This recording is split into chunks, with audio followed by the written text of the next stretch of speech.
Chromosome B. Savoir. Idée. Réflexion. Le podcast des éditions Henrik B. Agitateur de neurones. Chromosome B.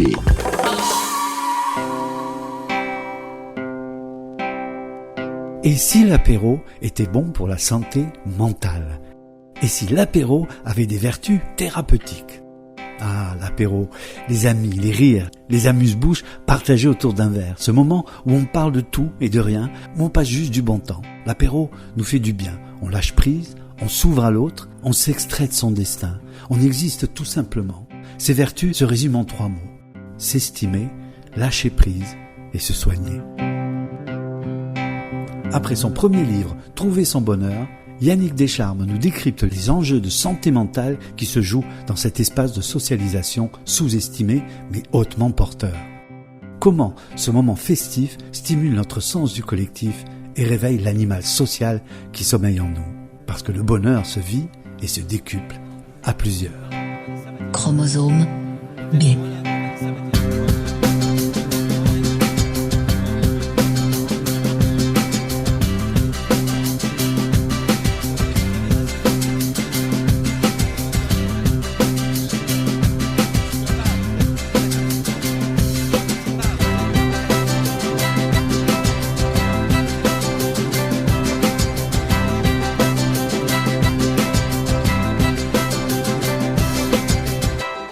Yannick Descharmes, vous êtes psychologue initialement de formation masseur kinésithérapeute. Vous consultez en entreprise, vous êtes conférencier et auteur du site internet eolepsy.fr.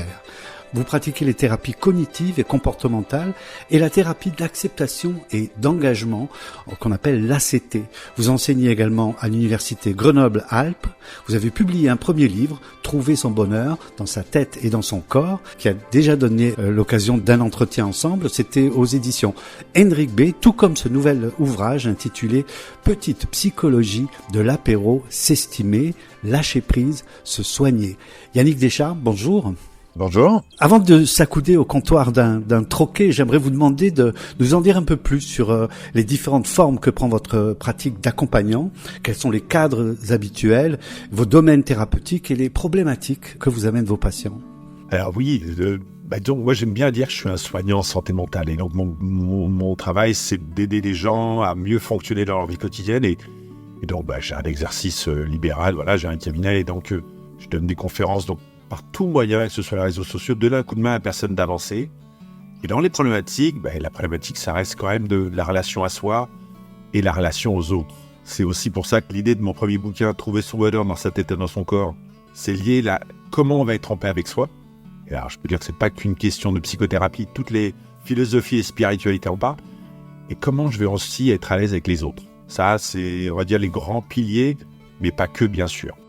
Vous dites en introduction de votre nouveau livre que l'homme est malade de son ego et que c'est un piège de penser que toutes les solutions, comme nous le serine une bonne partie de la culture populaire, se trouvent à l'intérieur de nous.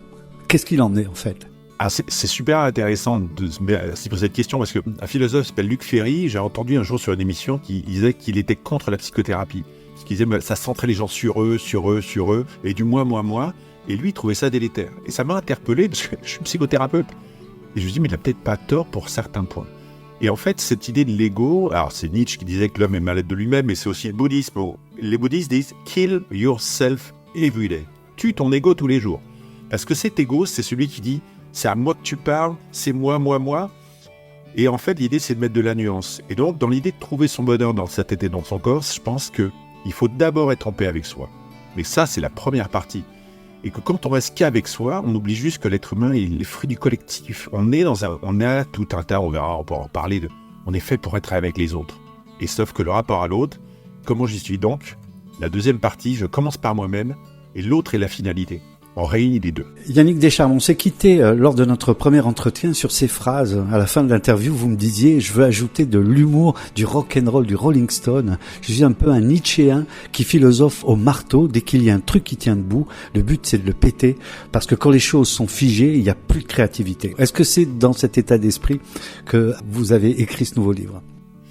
Ah, mais oui, toujours. Et encore, après, on peut pas être différent de ce que l'on est. Voilà. Il y a cette idée, alors, la déconstruction, elle est super intéressante, mais il faut aussi proposer autre chose. Et dans cette approche-là, de mettre du mouvement, on met toujours du mouvement, c'est ça qui est important. Et l'apéro, il y a ça aussi, on met du mouvement. Et donc, dans la santé mentale, elle a besoin aussi d'être sortie, ce côté très sclérosé.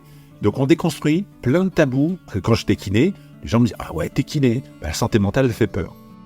Et bien là, l'idée, c'est de sortir les gens de ce tabou. Mais vous le cassez, pour revenir sur cet état d'esprit rock'n'roll, vous le cassez à l'heure de l'apéro, et pas forcément en se confrontant à des professionnels de l'écoute, mais plutôt en créant des situations. Vous parlez au début du livre d'ocytocine, de neurones miroirs, de santé mentale positive. Comment s'articulent ces trois notions, et notamment dans les réunions à l'heure de l'apéro? En fait, ce qui est intéressant, c'est que l'origine de ce livre-là, il est arrivé j'ai une patiente qui était bien avec elle-même. Elle a géré ses émotions, ses pensées, ses directions de vie, tout allait bien, rapport au premier livre. Sauf que ce qui lui manquait, c'est le rapport à l'autre. Parce qu'elle avait des neurones miroirs, ces petits neurones qui captent c'est des neurones prosociaux. C'est que, on capte les émotions des autres, et c'est ce qui nous permet de rentrer en résonance avec l'autre. Dans un stade de foot, ces neurones font qu'on est heureux parce que tout le monde est heureux. Et l'ocytocine, c'est le carburant du moteur social. C'est l'hormone de l'attachement. On s'attache et on s'empoisonne, dirait Christophe Maé. Ben là, non, on s'attache. Et en fait, la santé mentale positive, c'est de se dire, est-ce que donc cette patiente-là pourrait pas faire preuve d'endroits où elle pourrait justement travailler le lien social? Et donc moi, en sortant de mon cabinet, je me suis dit, en fait, cette personne-là, elle a besoin d'un apéro, où justement, on travaille le lien social, on travaille la chaleur humaine. Et la santé mentale positive, c'est quelque chose qui je trouve extraordinaire. C'est que c'est pas lié uniquement à les soignants. On ne s'occupe pas de sa santé que quand elle foire. C'est un peu comme le fitness en santé physique. On a compris qu'il fallait faire des assouplissements, fallait faire pour avoir un corps en bonne santé. En santé mentale, la prévention, c'est pareil. C'est pas que l'affaire des psychologues. C'est l'affaire de tous, la santé mentale positive. Travailler les émotions agréables, le rire, la compassion, la gratitude. Et par les temps qui courent, ça se cultive. On peut cultiver aussi son attention. En fait, la santé mentale positive, c'est l'affaire de tous. Et à l'apéro, on cultive tout le lien social, donc l'ocytocine, le lien. Et les neurones miroirs en sont les réceptacles. Vous dites ça se travaille, ça veut dire que ça s'apprend, c'est aussi l'objectif de votre livre? Exactement, bien sûr que ça s'apprend. On a quand même appris ce que Spinoza appelait les passions tristes. Alors dans ce livre-là, il y a de la philosophie, mais ce qui est important de comprendre, c'est que pour moi la philosophie, c'est quelque chose qui est accessible à tous quand on la rend accessible. Et ce que dit Spinoza, il appelle les passions tristes. Si vous regardez les réseaux sociaux, les informations, vous cultivez la haine, la colère, on peut cultiver comme dans un jardin, des émotions agréables. Et l'apéro, ça se cultive. Et donc, selon notre éducation, si moi, ma grand-mère, à chaque fois qu'elle me levait, elle me dit « Oh là, Yannick, pardonne-moi l'expression, monde de merde », c'est une culture. Par contre, on peut me dire « Yannick, le monde est aussi chouette, tâche à toi de cultiver ça. » Et c'est comme du fitness. Si je travaille à mon gainage, je suis gainé. Chromosome B.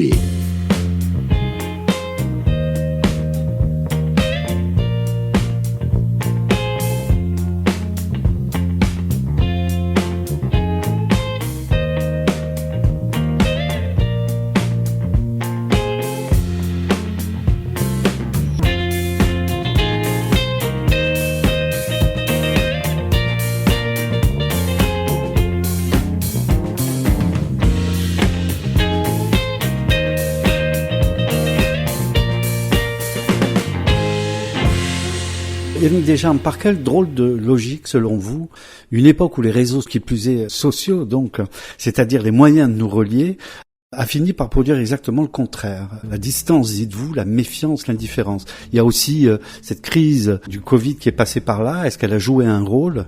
Est-ce qu'elle vous a donné plus de travail aujourd'hui? Qu'est-ce qu'il en est?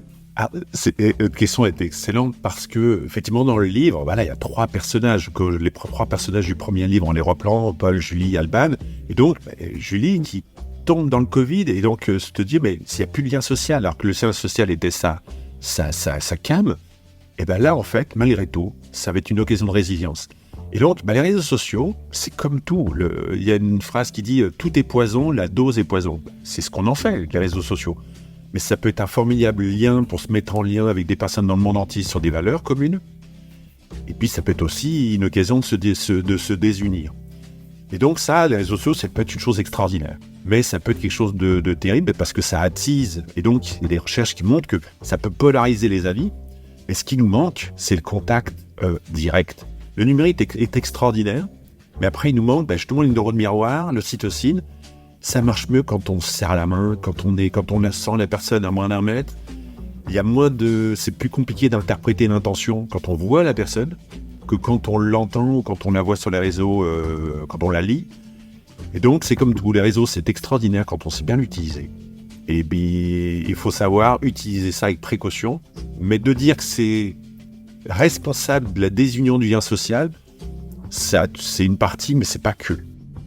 Vous parlez d'indifférence, de méfiance. Est-ce qu'on a peur les uns des autres? Est-ce qu'il y a une peur qui s'est installée? Et bien sûr, mais cette peur-là, en fait, elle est génétiquement programmée. Dans un homme de Cro-Magnon ou une femme de Cro-Magnon qui voit arriver quelqu'un, tiens, elle est cool cette personne, super, elle doit m'apporter de bonnes nouvelles. Ou comme dans le film Independence Day, les extraterrestres se pointent, ils sont géniaux. Cette personne-là, elle a quand même moins de chances de survivre que celui qui dit, mais peut-être que celui-ci me vend, va peut-être me vouloir du mal. Celui-ci est quand même plus sélectionné parce qu'il est plus méfiant. On a le gène de la méfiance, mais parce que c'est normal. Notre cerveau fonctionne d'abord avec ce qu'il craint. Et c'est pour ça que l'idée, plus on est en paix avec soi, déjà, on va moins craindre l'autre. Si moi, je suis pas en paix avec moi, je vais projeter mes peurs sur l'autre. Mais ça, cette peur-là, autant elle est logique, c'est encore une histoire d'équilibre. Je peux aussi voir l'autre, non pas comme une crainte, mais comme une occasion de découverte, comme une occasion de profiter, c'est comme un sport collectif. Si je vois mon adversaire je peux le voir aussi comme une occasion de me rendre meilleur. Et c'est encore une fois comme un équilibre. La santé mentale positive, c'est comme l'histoire des 2 loups. Il y a un loup de la haine qui lutte contre le loup de l'amour. Tout dépend de ce qu'on cultive, qui on nourrit. Et donc dans la relation à l'autre, plus on peut cultiver des relations agréables, et ça je pense que c'est aussi le lieu de l'apéro. On se rend compte que les gens ne sont pas si méchants, qu'ils sont pas si idiots, et que nos préjugés tombent, et que quand on boit un verre, pas forcément d'alcool, de gras, et pas forcément du sucre et du gras, en fait on se rend compte que les gens sont sympas comme nous. C'est un peu ce que je vais élaborer. J'ai pas tellement voyagé, mais à chaque fois que j'ai voyagé, je me suis rendu compte qu'en fait ce que les gens aiment, s'installer une terrasse avec des amis, boire un coup, avoir une petite chérie ou un petit chéri, et puis la géopolitique, elle est au-dessus de notre tête, quoi. C'est un petit peu le retour que je fais de mes voyages. Et dans ce livre. Chromosome 2.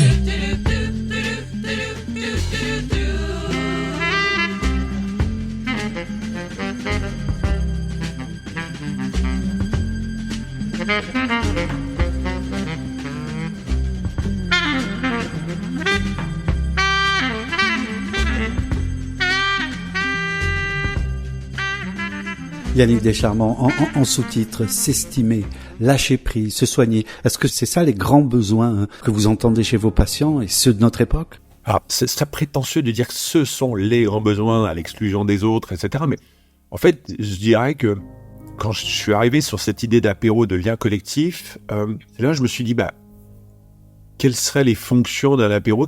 Il y a plein d'autres fonctions. Et l'estime de soi, c'est ce qu'on rencontre à la fois dans toutes les pratiques de thérapie. Et donc, c'est ce que je dis, l'estime de soi ne peut pas fonctionner tout seul. Je ne peux pas m'estimer sur une île déserte. Je peux m'estimer en relation à l'autre. On va me dire, tiens, Yannick, j'aime bien ta barbe. Tiens, c'est cool, ça m'aide à m'estimer. Ou Yannick, j'aime pas du tout comment t'es habillé. Ça m'aide je m'estime en relation à l'autre. Et l'histoire du lâcher-prise, depuis la nuit des temps, l'être humain, que ce soit le carnaval de Rio, que ce soit les bacchanales, on a des endroits où on lâche. Ces fonctions-là, je dirais qu'on le retrouve à l'apéro. Est-ce que je le retrouve aussi chez mes patients? Le lâcher-prise, ça peut le dire qu'en thérapie, on en parle beaucoup. Est-ce qu'on y arrive? C'est une chose. Du moins, l'apéro, on peut, ce qui ne veut pas dire lâcher l'ivresse, on en parlera peut-être un peu après, mais on lâche les conventions. Et pour terminer, se soigner, ça c'est mon grand pari. On pourrait dire que comment on peut se soigner à l'apéro?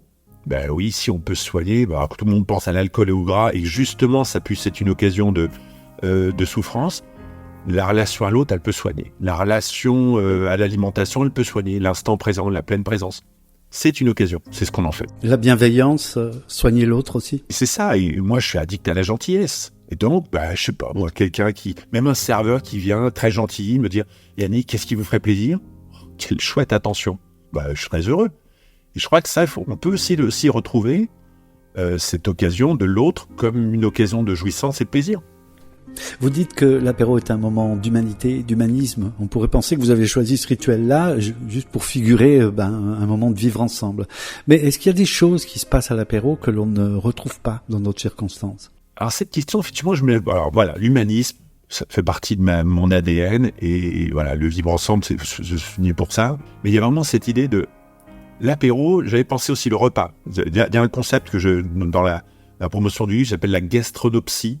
C'est comment la psychologie de la gastronomie. Je suis passionné de gastronomie, j'en ferai peut-être un livre un jour, mais est-ce qu'il y a en plus par rapport à d'autres moments, par exemple, je sais pas, un stade de foot, où la joie sociale se partage, ou dans un concert des Rolling Stones, par exemple, ou lors de repas, c'est qu'à l'apéro, il n'y a pas de convention, quoi. Il n'y a rien de programmé, de genre, on sait à peu près à l'heure à laquelle on arrive, et encore, on ne sait pas à quelle heure on va partir, on ne sait pas ce qu'on va dire, on ne sait pas comment on va se tenir. D'ailleurs, est-ce qu'il y a vraiment une idée de où je me tiens, comment je me tiens? Et il y a vraiment cette idée cette particularité de, limite, on fait l'inverse de tout ce qu'on nous a appris. On mange avec les doigts, on parle en même temps que tout le monde, on se lèche les doigts. En fait, limite, on transgresse tout un tas de trucs et ça fait un bien fou. Alors je dirais, ce qui se passe là, peut-être pas lors d'un repas au resto, manger avec ses doigts, parler en même temps que tout le monde. Non, lors d'un repas, les places il y a chacun à sa place. Il me semblait qu'à l'apéro, il y a quelque chose un peu plus de je ne sais quoi. Vous l'avez évoqué un peu plus tôt, vous consacrez quand même un moment du texte à quelques mises en garde. Est-ce qu'on peut dire quelques mots sur l'ivresse? En psychologie, en tout cas, l'ivresse, ça peut être un comportement d'évitement, par exemple. Où est-ce que se trouve la ligne? En même temps, il y a le rock'n'roll qui arrive. Hein. Le rock'n'roll, on boit une bière, on boit un verre de vin.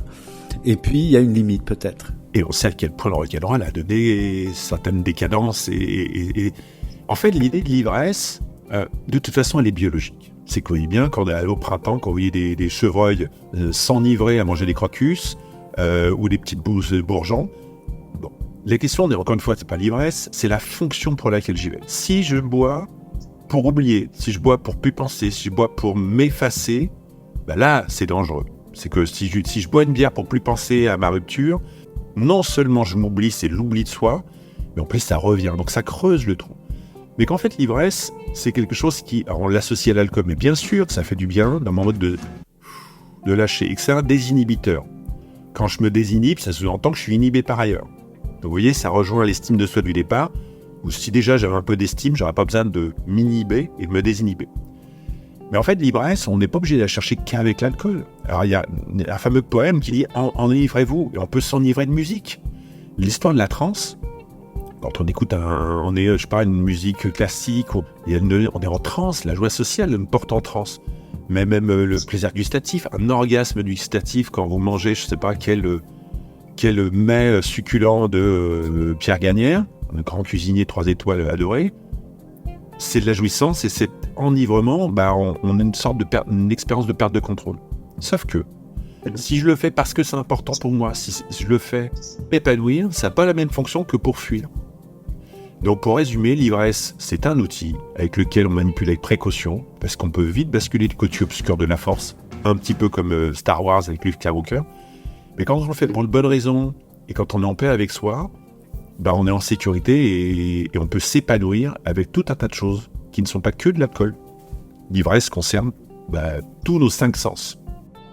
Vous l'avez évoqué, il y a ce mot trans qui est sorti. Je voudrais oser une timide comparaison, ou du moins un lien avec les psychologies transpersonnelles. On apprend dans votre livre que l'étymologie du mot exister, c'est sortir, se montrer, sortir de soi. Quel équilibre doit-on chercher entre le moment pour soi, le moment en soi, et celui de la néantisation? C'est une notion qui vous vient de Sartre et qui décrit la prise de distance avec soi-même. Ce qui est super intéressant et tout aussi complexe, c'est que il y a une histoire d'oubli de soi. À un moment donné, l'histoire de la transe, alors dans le livre, je vais faire un passage sur le côté rituel. Et moi, quand je pense tout de suite, le rituel de l'apéro, ça m'a amené sur la limite du chamanisme. Et on voit bien que l'apéro, il y a une forme d'oubli de soi. On oublie le temps, on oublie l'espace, on oublie qui on est. Et effectivement, les mets et les boissons nous aident.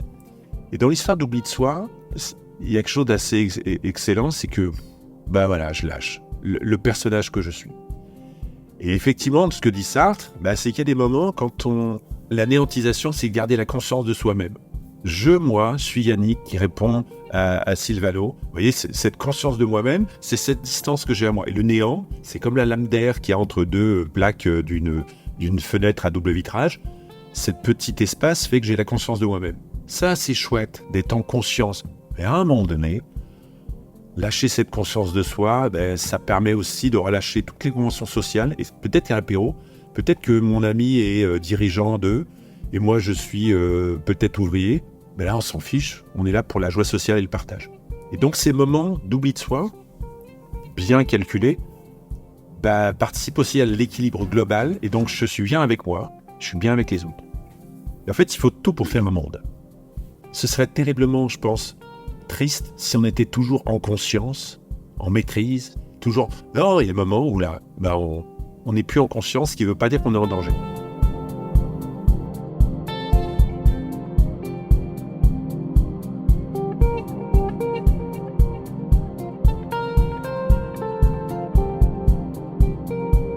Chromosome B. Quand vous écriviez ce livre, Yannick Descharmes, à qui vous pensiez, qui devait tenir ce livre et le lire? À qui vous avez pensé en écrivant? En fait, moi, ma passion, c'est d'aider les gens. Mais en fait, j'ai envie de dire, pour moi, l'humanisme et l'humanité, c'est qu'on est tous. Et pour les tous, c'est un niveau d'humanité. Ces besoins fondamentaux, s'estimer, lâcher prise, se soigner, concernent l'humanité. Donc je dirais qu'en fait, c'est pas une question d'étudiants, de professionnels, d'hommes, de femmes. C'est une question d'être humain. Et dans le bouquin, je prends l'exemple de mon chien. C'est mon modèle qui, lui, il lâche prise. Là, je pense qu'il est allongé, les pattes en l'air. Quand il veut courir après un chat, court après un chat. Le vivant est déjà une forme d'apéro où, quand vous baladez le matin à 6h ou le soir à 7h, c'est la grande fiesta dans la forêt, c'est le printemps. Je dirais que c'est fait pour tout être humain qui décide simplement de vivre sa vie, kiffer un peu la vie et cheminer avec les tuiles qui peuvent lui tomber sur le nez. Voilà, je dirais que c'est un peu pour tout le monde.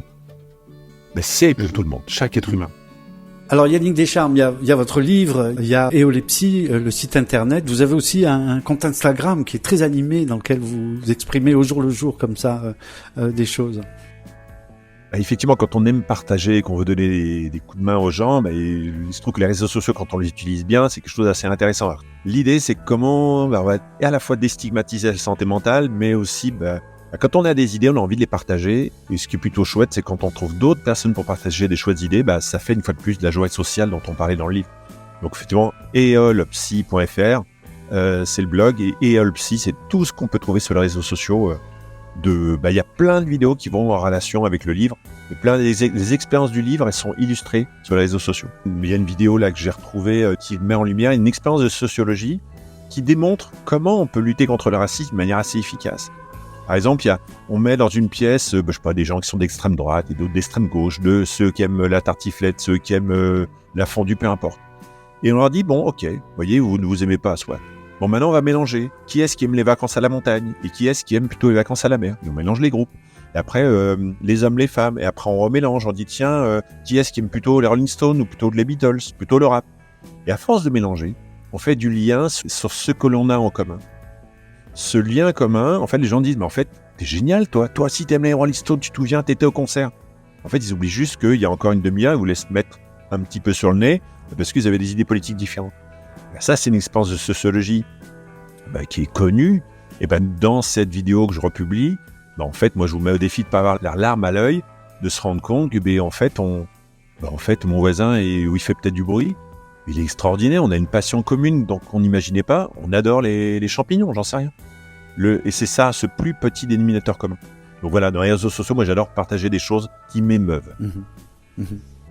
Petite psychologie de l'apéro, s'estimer, lâcher prise, se soigner. Yannick Descharmes, vous publiez ce livre, ce deuxième livre aux éditions Henrik B. J'aimerais terminer en vous demandant, comme on en a l'habitude, comme vous l'aviez déjà fait une première fois, si vous pouviez, pour décrire votre état d'esprit du moment ou votre relation au monde en général, évoquer une citation, un proverbe, un aphorisme, quelque chose qui vous inspire.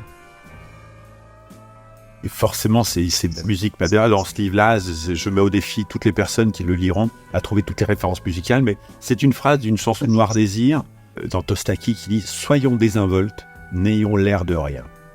Et dans cette phrase-là, ce qui ne veut pas dire qu'il faut faire n'importe quoi, casser, faire comme Jimi Hendrix, casser avec sa guitare. Non, il ne faut pas faire n'importe quoi. C'est la désinvolture, c'est ce moment précis où on s'autorise à relâcher les conventions sociales. C'est le moment nécessaire qui nous permettent aussi peut-être de remettre la pression à d'autres moments où là, faut vraiment tenir la barque.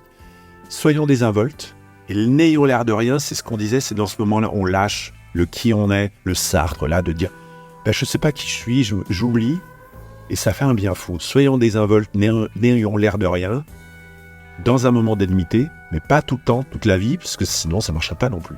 Soyons désinvoltes, n'ayons l'air de rien. Voilà, la musique nous aide aussi à nous oublier aussi, qui vaudrait encore aussi un autre livre. Yannick Deschamps, merci beaucoup.